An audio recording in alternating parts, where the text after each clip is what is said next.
Welcome to GV247.tv, the Global Vision Channel, a non-profit web TV channel bringing biblical perspective to the world in which you live. Welcome to GV247 Global Vision TV, which is a free internet TV network broadcasting across 25 channels for over 16 years. And welcome especially to this channel 25, Focus on Israel. Now, because of COVID-19 restrictions, we're having to conduct these interviews across the web. So this is only our second programme, but it should be of great interest to those of you who are interested in the things to do with Israel. Peace treaties, Christian persecution in the Palestinian territories, boycotts, and what they think of the new President Biden, and in particular, one who is one of the hardest jobs in the world, being a spokesman for Israel, when sometimes it seems like all the world is raging against her. So it is my great joy and privilege to welcome Ohad Zemet. He's spokesman for the Israeli Embassy in London. Now, we don't have too long together before the embassy closes for Shabbat, but it gives me a chance to ask him the easy questions this time around, compared to the grilling that he gets from the Guardian newspaper or the BBC. So many of you will be familiar with his face on TV. Now, Ohad's background is a lawyer. He studied law at the Hebrew University at Mount Scopus in Israel, and he told me that he remembers watching the news at high school with the optimism of the peace process, and he decided then that he wanted to become a diplomat to combine his desire to explore the world and to represent Israel. When he went to study law, he focused on international law before entering the Ministry of Foreign Affairs as an international lawyer. Now, in his last position, he was in charge of human rights in the legal department. And after some time, he went on a diplomatic training course, and he then served 3 years at the Israeli Embassy in Egypt. And now he's in his position as spokesman for the Israeli Embassy in London. Now, we've met before, but as an introduction to you, this is more of a friendly chat than any sort of grilling, although we will be touching on a couple of hot topics, including peace treaties and a new US president. So, Ohad, you arrived at the London Embassy in September 2019. This is not my first time in London. I was here 10 years ago. I did my master's in international law at University College in London. So I love London, and I understand and appreciate the importance of communicating for Israel in London, because London is a media hub, I think the biggest media hub in the world, with not only British broadcasters and papers, but also international ones and that are located in London.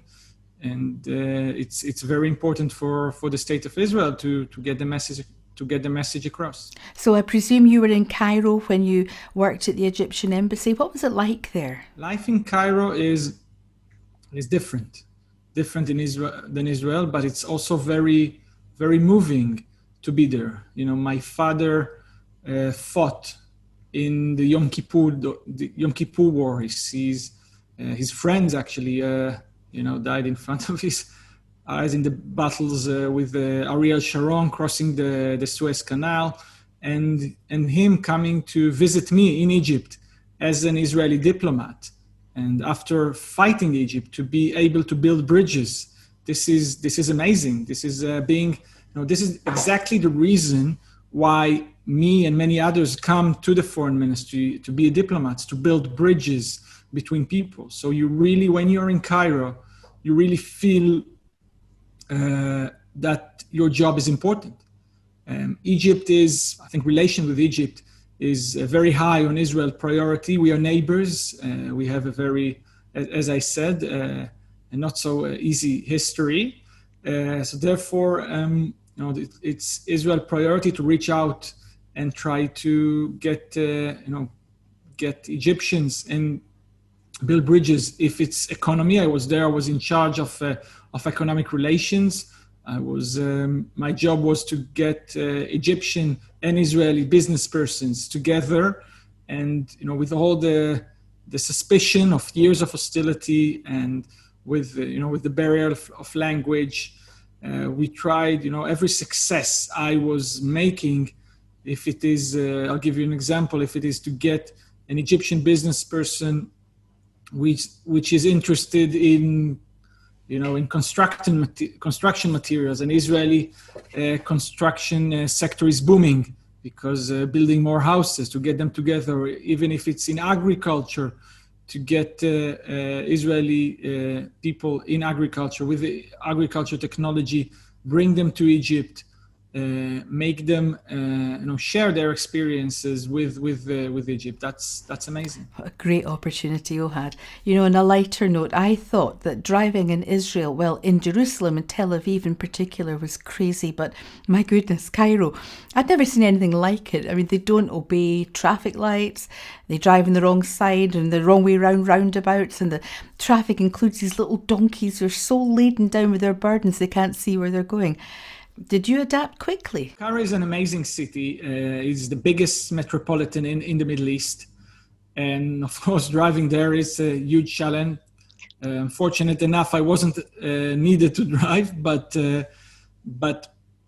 I love Cairo, and the atmosphere and the pace of this city is great. And Israelis, I believe, and what I see, feel very welcome there. You go in the market of Khan Khalili, the biggest market there, and the vendors, some of them speak Hebrew because of the amount of Israeli tourists that now not so much because of the pandemic, but in the 80s, in the 90s, just after, after the agreements with Egypt, many people went to Egypt, and tourism is one of the ways you bring people together. And when you bring people together and when people know each other, then they feel more comfortable with each other, and they want to bring peace to a higher level. We always found the Egyptians to be very friendly. They're lovely people. No, my parents always wanted me to enter the diplomatic corps, and I studied all these languages and I ended up involved in media work. So it gives me the opportunity to meet people like you. So that's not so bad. But what many of us would like to know is, what is the life of a typical diplomat like? I mean, having to practice diplomacy in your everyday work. Life of a diplomat, it's changed a lot, I think, through the years. And it's also now, since the pandemic started, it's changed even more. So traditionally, diplomats were the envoys for the government. And in times where communication lines were disrupted and not that good, they were communicating the message and trying to convey the ideas and the interest of their countries.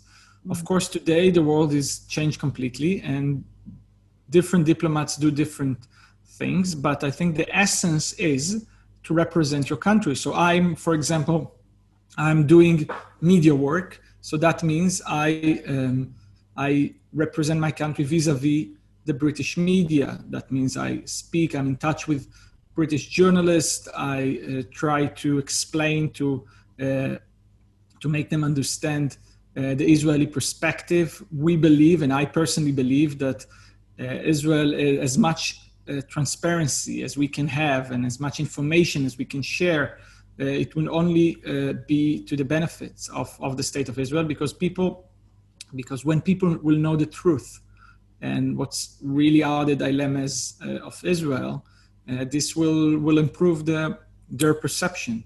So this is my job here. Also, diplomats try to communicate and also to build bridges, to be a bridge in terms of economy, in terms of aid, developmental aid, if it in more developing countries.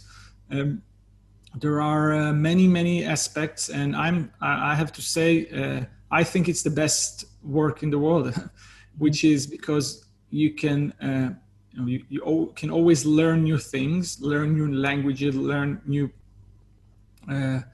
meet new people, new cultures, and while still representing your country and contributing to the benefit of your people. It's great that Egypt and Israeli relations are so much better now. I remember the days of the Camp David peace accords brokered by US President Carter in 78, 79 with Israeli Prime Minister Menachem Begin and the Egyptian President Anwar Sadat. They jointly were awarded the Nobel Peace Prize, I'm sure you remember. And of course, The tragic way that ended with Mr. Sadat's assassination by the Egyptian Islamic Jihad 3 years later. But now, at the start of 2021, we have Jordan, Bahrain, the United Arab Emirates, Sudan, and now Morocco. And it's really incredible. So would you like to give our viewers just a quick rundown of what's been happening with all these peace treaties? Thank you for raising this issue. We see that the Middle East is changing. Israel Israel always reached out and tried to reach out to have peace with its neighbors, to be accepted in the region, and Israel neighbors rejected all through the years. But there is a change, and the change started with Egypt in 1979, agreeing a peace agreement with Egypt, and Egypt was is the biggest Arab country and was the strongest in terms of militarily. So you have this. Afterwards, you have the Jordanians understand and agreed to have peace with Israel, and now you see more countries understand that Israel is a positive force in the region, is a force for good. If it's economically, if it's in terms of stability, because in recent years we've seen the Middle East going into a period of upheaval. We see country after country collapsing. We see what happened in Libya, in Syria, of course, with the devastating situation there. We see what happens in Yemen, in Iraq, and countries who wants stability, who wants to have economic development and wants to benefit their people. And people, I think, and this is what trend that is happening since 2011, since the Arab Spring, people want change. They want to benefit their life, and they see Israel as a force for good. So therefore, the UAE, under the leadership of Mohammed bin Zayed, the Crown Prince, with the assistance of the US administration, and understand and agreed to have another peace deal, to have relation, because they understand that it is good for them and it's for their own interest. And they were very much pioneers, and later Bahrain and Sudan and now Morocco. And we see that the taboo is broken, because countries understand they see it as a success story. They see what happens. They see that the UAE, they see the Israeli business person, Israeli tourist flocking now to the UAE, and they see this is good for them. So there is a trend, and I think we will only see this advancing and improving with more countries. We have in dialogue with a lot of countries in the region, but we'll see more countries that take this step. As most of this has been brought about during the Donald Trump presidency, which included moving their embassy to Jerusalem, the true capital of Israel, how are Israelis finding now or how are they feeling with a new administration coming in? And the strategic bond between Israel and the US is strong, and it's always been strong, because we are talking about the shared values, democracy, the respect for the rule of law, for human rights, of course. And the support for Israel and for this partnership has been bipartisan in the US. So there was support when there were Democratic administration and when there were Republican administration. And President Biden or President-elect Biden, we should say, is proved through the years that, through his legislation record, through his statements, that he supports Israel. And actually the only thing or one of the only thing that the two candidates for presidency agreed on was the welcoming of the agreement between Israel and the Arab countries. So we saw President-elect Biden accept it, welcome it. So I think there is Prime Minister Netanyahu stated that he has a long relationship and positive relationship with with President-elect Biden, and we hope and we're sure that this partnership will continue. I'd imagine that the majority of Israelis are pleased about the peace process. People in Israel welcome peace. You saw that agreement between Israel and the UAE and Bahrain was adopted by the Israeli parliament, the Knesset, by an overwhelming majority of the government, but also of opposition. So there is a wide consensus. We see that the first agreements that were signed was signaling that this is a warm peace between the countries. We saw agreement about movement of people, visa waiver, allowing Israeli tourists to go into the UAE, and liberalization of trade and of investment. And I think in recent weeks, we've seen many Israelis just going to visit Dubai and Abu Dhabi and trying to enjoy it. So because, as I said, Israel and Israelis always want to live in peace. Our values, cherish peace. We don't want to fight. We want peace, and therefore people support it. Now, we're hearing more in the news about normalization. That's a term that some of us have been familiar with for many years, but for those who have no concept of it, Ohad, can you explain what normalization is? Countries have various degrees of relations, and to have a normal relation, that means as country, let's say the UK, for example, have with any other country that it has diplomatic relation with. That means movement of people, that means movement of goods, that means people-to-people cooperation. And when you say normalizing relation, that means you move from a situation which your relations are unnormal, innormal. That means either boycott, or it could be even war, but also hostility, to a situation where your relations are normal. And there is a lot of layers, because this is a process in order to have, and this is why it's called normalization, because you cannot in one day just sign a piece of paper and having both countries move from a situation in which they don't have relations to a situation they have normal relations. It's a process. It includes also building bridges, building cooperation, but also signing agreements on various other issues, like, as I said, flights, communication, for example. We just had an agreement on phone calls. It's as simple as it sounds. People think, living in the UK, that they can just pick up the phone and phone everyone in the world, while in Israel this is not the case. People could not phone Bahrain or the UAE. Mm-hmm. So this is why it's called normalization, because it's normalizing and making the relation normal. And this is a good thing. We briefly discussed the BDS movement against Israel with Christina in episode 1, and it seems to be abating, doesn't it? The BDS movement, which is the movement who calls for the boycott, divestment, and sanctions on Israel, is failing. We see, and I can speak for the UK, we see trade figures between Israel and the UK is rising. The UK is the third largest trade partner of Israel. We see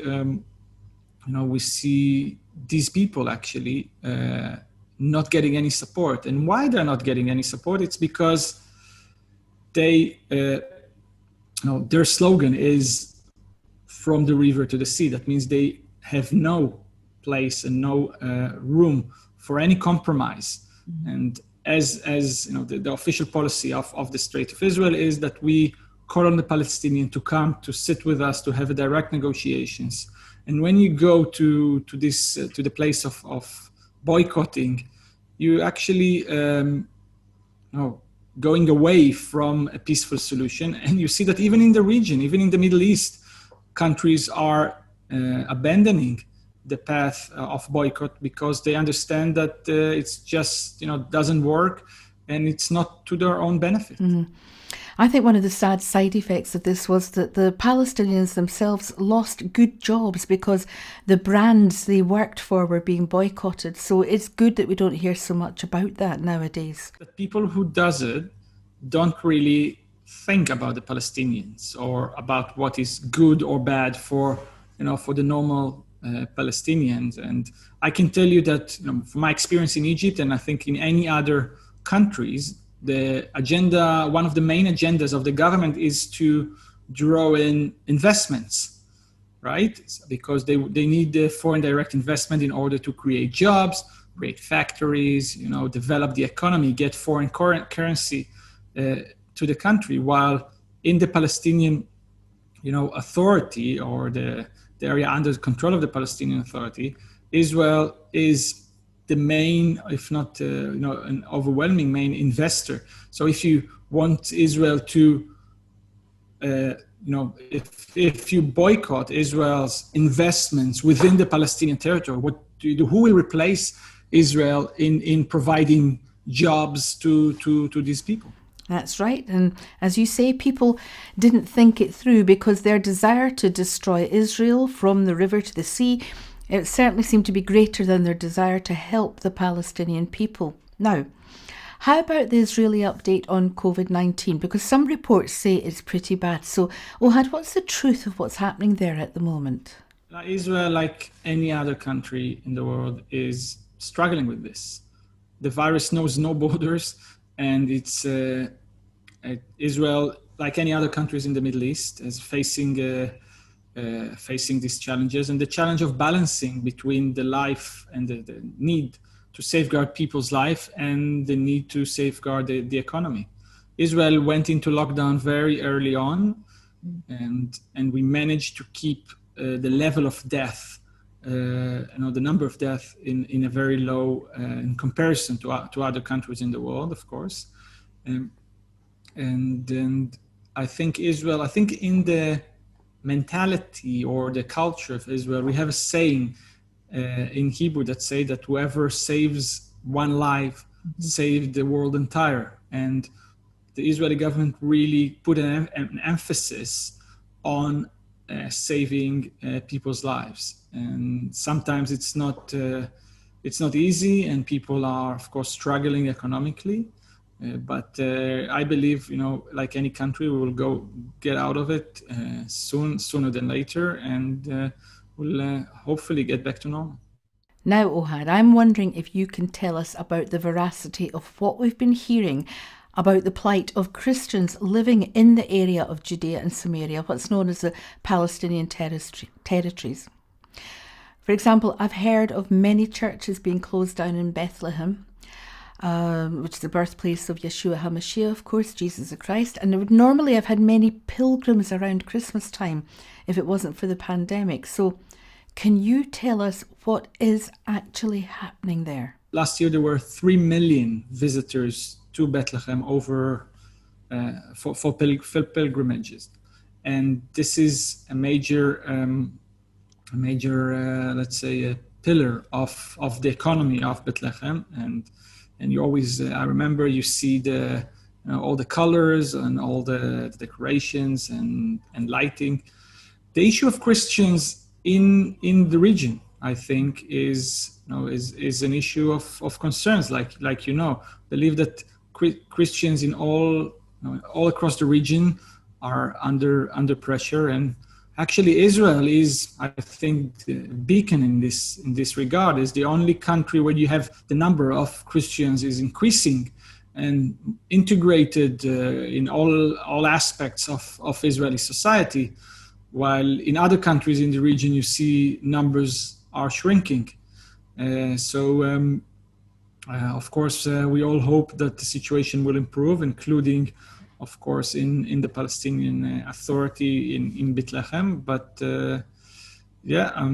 we hope next year also many tourists and many other people will come to do pilgrimage, and Israel will do whatever necessary, whatever within its power to support it. Well, as they say, next year in Yerushalayim, and the Bible says to pray for the peace of Jerusalem. So I guess that rounds up our time nicely, Ohad.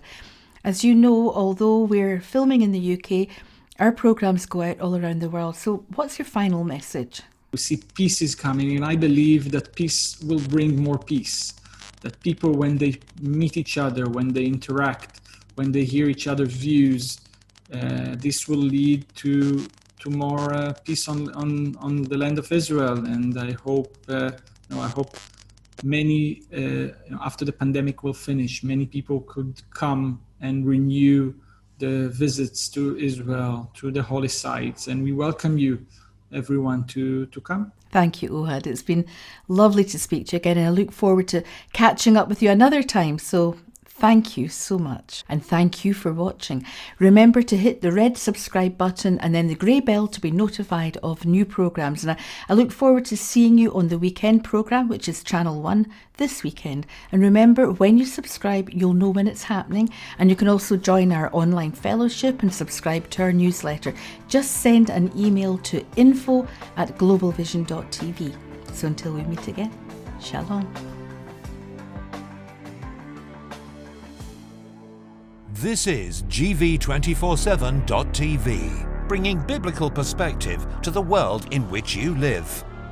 A powerful free resource with hundreds of short films on a wide range of Bible topics from experts around the world, plus full-length sermons and programs for teaching and encouragement.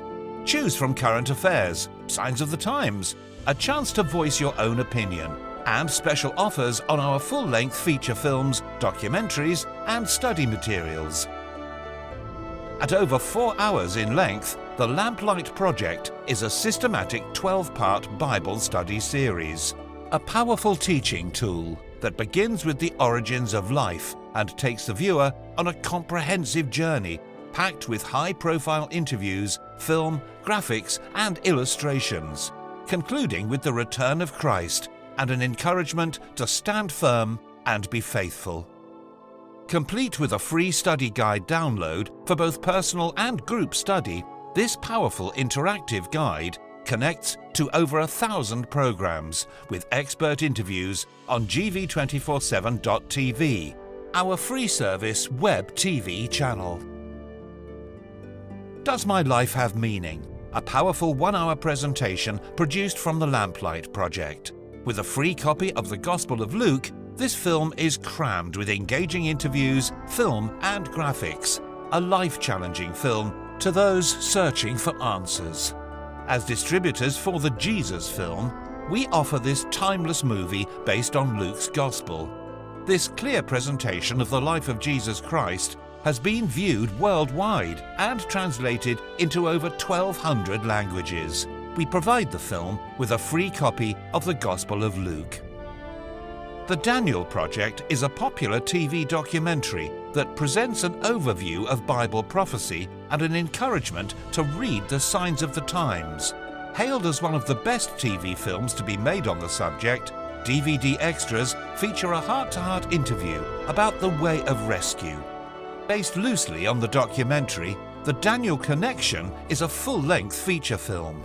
This fictional thriller incorporates many of the themes promoted through pop culture and social media which affect people on a global scale. Launched at the Cannes Film Festival, The Daniel Connection points the ever-skeptical viewer to search the Bible for answers to life's deepest questions. We've been serving the body of Christ for over 30 years, and if you would like further information, please do not hesitate to get in touch.